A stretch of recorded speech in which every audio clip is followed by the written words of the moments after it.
Have you ever told yourself, "I'll do it later," or "I'll start tomorrow"? It sounds harmless, doesn't it? But every later is like a tiny thief. It quietly steals a piece of your life. And when all those laters come together, they can steal your entire future. Hours fade as we scroll. Days vanish while we wait for motivation. Years disappear while we tell ourselves we'll start soon. See, everyone has the same 24 hours, but not everyone uses them the same way. The successful climb the mountain of effort, while the lazy sink in the pit of regret. The topper and the failure get the same time. The difference is only how they use it. Today, I'll tell you a story that mirrors our own lives. A story of a boy who learned the real value of time. And perhaps by the end, you'll see a reflection of yourself in him. In a small, peaceful village lived a boy named Arav. He had everything: caring parents, kind teachers, and a life full of comfort. He was intelligent and well-mannered. But there was one flaw that controlled his life: procrastination. Whenever someone asked him to do something, and his favorite answer was, later. "Clean your room," said his mother. Later, Mom." "Do your homework," reminded his teacher. "Oh, I'll do it tomorrow," he replied. "Let's learn something new," his friends would say. "And maybe next week," Arav answered lazily. Days turned into weeks, weeks into months, while his friends progressed, learning new things, and scoring high, building habits. Arav remained stuck in the same place. He wasn't failing because he was stupid. He was failing because he was waiting. No advice worked. Not his parents' concern, nor his teacher's scolding. He thought everyone was overreacting, until one day, after another disappointing exam, Arav sat in silence, angry and sad.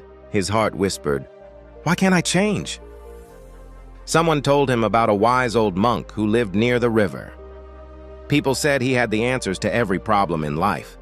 So Arav decided to meet him. The monk was sitting under a giant banyan tree, meditating peacefully. Arav bowed and said, "Master, I feel lost. Everyone says I'm wasting time, but I'm still young. Isn't there plenty of time left?" The monk smiled kindly and said, "My child, you remind me of another man who once said the same thing. Let me tell you his story. Once in an ancient kingdom lived a kind and powerful king. He loved his people dearly and often helped the poor. One afternoon, while walking through the market, the king saw a man shouting in frustration. When he looked closely, he recognized him. It was his old friend from childhood. The man looked tired, poor, and full of regret. The king approached and said gently, "My friend, what happened to you?" The man sighed. "I don't know, my king. Nobody gives me a job anymore. Everyone says I'm lazy and unreliable. But I always plan to work and I just never find the right time." The king thought for a moment and said, "Tomorrow come to my palace. I'll give you a golden chance. From sunrise to sunset, you can take anything from my royal treasury. Gold, silver, jewels, as much as you wish. But remember, we're only till sunset. After that, the gates will close forever." The man's eyes sparkled with excitement. He couldn't sleep that night, imagining his fortune. When morning came, the sun rose beautifully, but he told himself, "I have the whole day ahead. Let me have a delicious breakfast first." After eating, he yawned.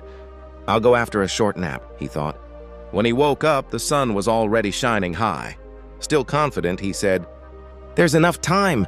I'll go soon." On his way, he saw a large shady tree and decided to rest for a few minutes. The breeze was cool, the ground soft, and his eyes slowly closed again. When he woke up, the sun was setting, and his heart filled with fear. He ran as fast as his legs could carry him. But when he reached the palace, the gates had already closed. The guards refused to open them. He begged, he cried, but the sun had set, and with it his only chance. He fell to his knees, realizing the painful truth. His greed didn't ruin him, his laziness did. He had all the time he needed, but he wasted it believing he had more. The monk finished the story and looked into Arav's eyes. "My boy," he said softly, "every sunrise is like that open treasury. Each day gives you opportunities to grow, to learn, to improve. But when the sun sets, that day never returns." Tears rolled down Arav's cheeks. He finally understood. All those moments he had wasted could never come back. The monk placed his hand on the boy's head and said, "It's not too late. Your treasury is still open. Use it before it closes forever. From that day, Arav changed completely. He started doing everything on time, studying without delay, helping his parents immediately, and learning things he had postponed for years. He stopped waiting for the right time and started making this time right. Soon his grades improved, his confidence grew, and people around him began to respect him. Years later, when Arav became a successful man, people often asked him, "What's the secret behind your success?" He smiled and said, "I learned that every moment is like a coin. Once you spend it, you can't get it back. The poor spend their time carelessly. The wise invest it." This story reminds us all, life gives everyone the same hours, but not the same results. Laziness is the silent killer of dreams. It doesn't destroy your future in one day. It does it slowly by making you believe you'll do it later. But later is a lie. Tomorrow never comes. Only today is real. So ask yourself, what have you been postponing? What dream is still locked in your treasury? Remember, the sun is moving. Your gates are still open, but not forever. Start today. Start now, because the best time was yesterday. The second best time is this very moment. If this story touched your heart, share it with someone who keeps waiting for tomorrow. Maybe this story will open their treasury too.